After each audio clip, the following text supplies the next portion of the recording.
describes how far you guys have come from those first couple of weeks as a unit, or just as a unit to now.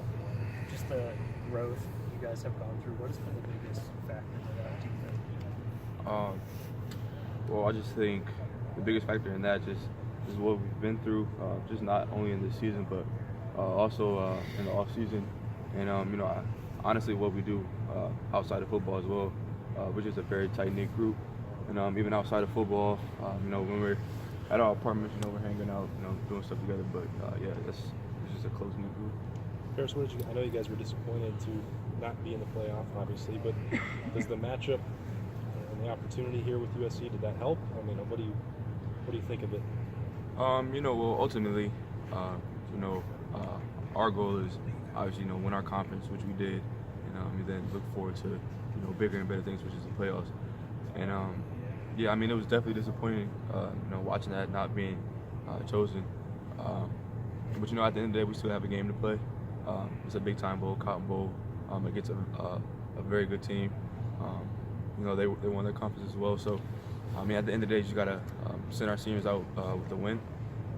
And it is what it is at this point. Are you all aware? A lot of the Rose Bowl matchups happened before you guys were alive. Mm-hmm. How much are you guys aware, maybe, of the tradition between these two programs? We're aware, just because our coaches make us aware. And at the end of the day, I think every guy on this team knows. Whenever Ohio State's in the game, it's a big time matchup. And you got USC, dominant opponent as well. It's always going to be a big time matchup. What do they look like? Have you watched any of them on video yet? Have you watched them on, just watching TV? Yeah, I've watched a little bit of them. I think, from my perspective, their offense is very, very good. They have a dynamic quarterback, and I think their defense is also very solid. I think they're a very disciplined and very coachable team. And that's just what I see on film so far. Yeah, do they look like they're loaded with athletes? I mean, kind of like you guys are. I mean, is that the perspective you get? Yeah, most definitely. How does that show up, I guess, when you watch it? I see guys making plays. Just see, their defense, their secondary. You see them cover multiple areas of the field. You see how they run. You definitely see they have some athletes. Hey, Parris, when you had that big long touchdown the other day, what's the first sprinter's name that comes to mind as you watch yourself on video? I mean, who do you think of there? I don't know. You feel like it looked like Usain Bolt in the prelims of the Olympics. Just the way you're running away. What is it like? That's a good comparison. I'm just messing with you. Not really. But what is it like to make a play like that and that's such a setting like that? It's huge. You know how big it is. Yeah. It's huge. Especially on the stage that we played on.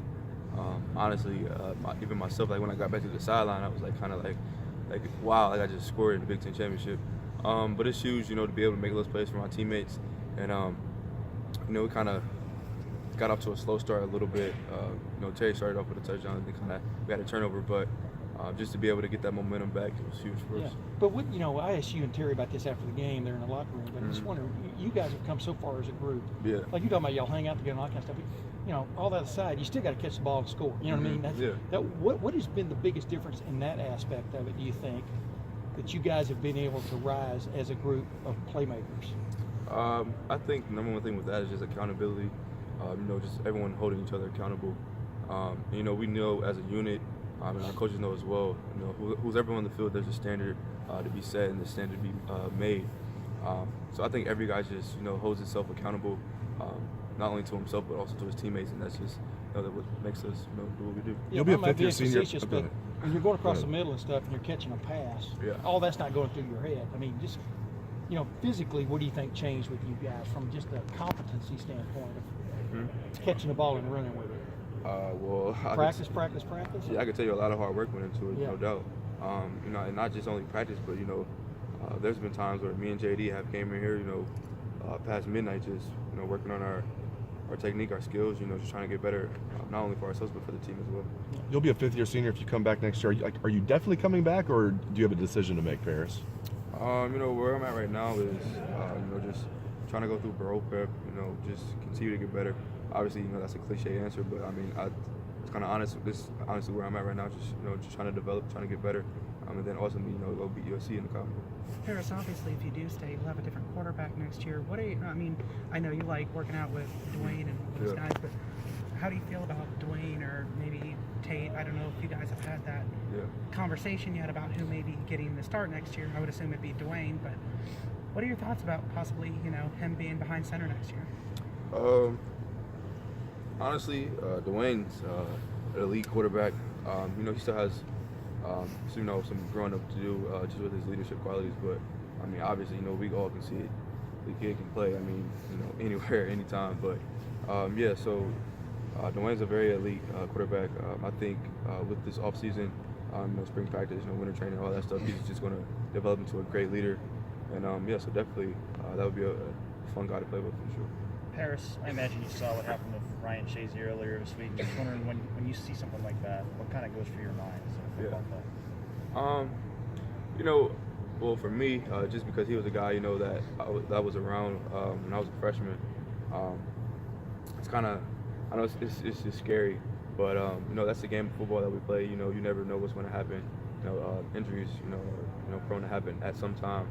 But that's just something you got to pray about. And it was a scary thing, scary to watch. But I mean, you can't prevent stuff like that from happening. So I mean, it's kind of just you only got to take it on the chin, I guess.